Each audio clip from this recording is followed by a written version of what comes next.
Praise the Lord. கர்த்தருடைய பரிசுத்த நாமத்துக்கு மகிமை உண்டாவதாக. இன்றைய நாள் பொழுதிலே உங்கள் அனைவரும் சந்திப்பதில் நான் மிகவும் மகிழ்ச்சி கொள்கிறேன். கர்த்தர் உங்களையும் உங்கள் குடும்பங்களையும் ஆசீர்வதித்து பாதுகாக்க கடவுள்.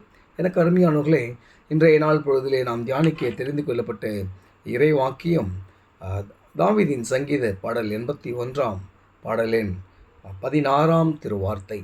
உச்சிதமான கோதுமையினால் அவர்களை போஷிப்பார், கண்மலையின் தேனினால் உன்னை திருப்தியாக்குவேன். அருமையானவர்களே, ஆண்டவர் நம்மை போஷிப்பார். எப்படின்னு சொன்னால், உச்சிதமான கோதுமையினால், விசேஷித்த விதமான உணவினால் நம்மை போஷிப்பார்.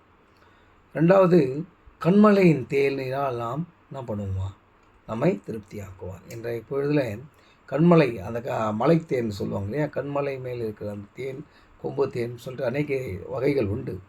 அதில் கண்மலை தேன் ரொம்ப மதுரமானது, விசேஷமானது, அநேக மருத்துவ குணங்களுக்கு பயன்படுகிறதான ஒன்று. அப்பேற்பட்ட ஒரு விசேஷித்த உணவை நம்மளுக்கு ஆண்டவர் கொடுக்கிறார். ஆனால் இன்று நாம் அந்த உணவுக்காக நாம் ஆண்டவரை மறந்து, வேத வாக்கியங்களை மறந்து, காலை பொழுதிலே ஆண்டவரோடு ஒரு 5 நிமிடம் கூட நாம் உறவாட முடியாமல் நம்முடைய பணிகளுக்கு செல்ல, பணி சுமை காரணமாக அநேகர் வேத வாக்கியங்களை மறந்து அலைந்து திரிகிறார்கள். ஆனால் கவலைப்படாதீங்க, நீங்கள் பறவைகளை காட்டிலும் விசேஷித்தவர்கள்னு அழகாக சொல்கிறாரு. அதாவது அந்த பறவைகள் மாதிரி சாலமோன் கூட அழகாக அவ்வளோ உடைகள் உடுத்தியது இல்லையா. அதனால தான் சொல்கிறேன், இன்றைக்கி நம்ம வேடந்தாங்கல் போனோம்னா அநேக விதமான பறவைகளை நாம் பார்ப்பது உண்டு. அவைகளை பார்த்து நாம் ஆச்சரியப்படுவதும் உண்டு.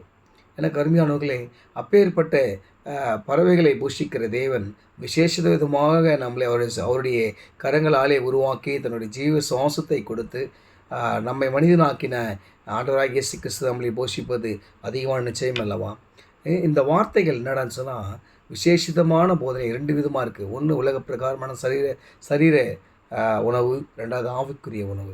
இந்த ஆவிக்குரிய உணவு தான் இப்போ நம்ம சொல்லி கொண்டிருக்கிறது. வேத வாக்கியங்களை வைத்து ஒவ்வொரு வேத வாக்கியங்கள் விரிவாக சொல்கிறேன் இல்லையா. இதை விசேஷித்தமான ஆவிக்குரிய உணவு. இந்த போதனையினாலே நீங்கள் போஷிக்கப்படும் போது தெளிந்த நல்ல ஞானத்தை பெற்றுக்கொள்வீங்க. நல்ல ஒரு மீட்பை பெற்றுக்கொண்டு, ரட்சிப்பை பெற்றுக்கொண்டு பரலோகத்துக்குள்ளாக பிரவேசிங்க. அங்கே தான் உச்சிதமான தேன் வைக்கப்பட்டிருக்கிறது.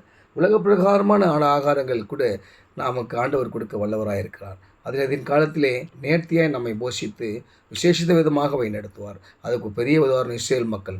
எவ்வளோ மக்கள், லட்சம் மக்கள் வனாந்திரத்தில் பிரயாணம் பண்ணாங்க. 40 ஆண்டுகள் போஷிக்கிறார். உன்னை என்னையும் போஷிப்பது அதிக நிச்சயமே இல்லவா. விசுவாசிங்க, கர்த்தர் நம்மை போஷித்து நம்மை வழிநடத்தி ஆசீர்வதிப்பார்.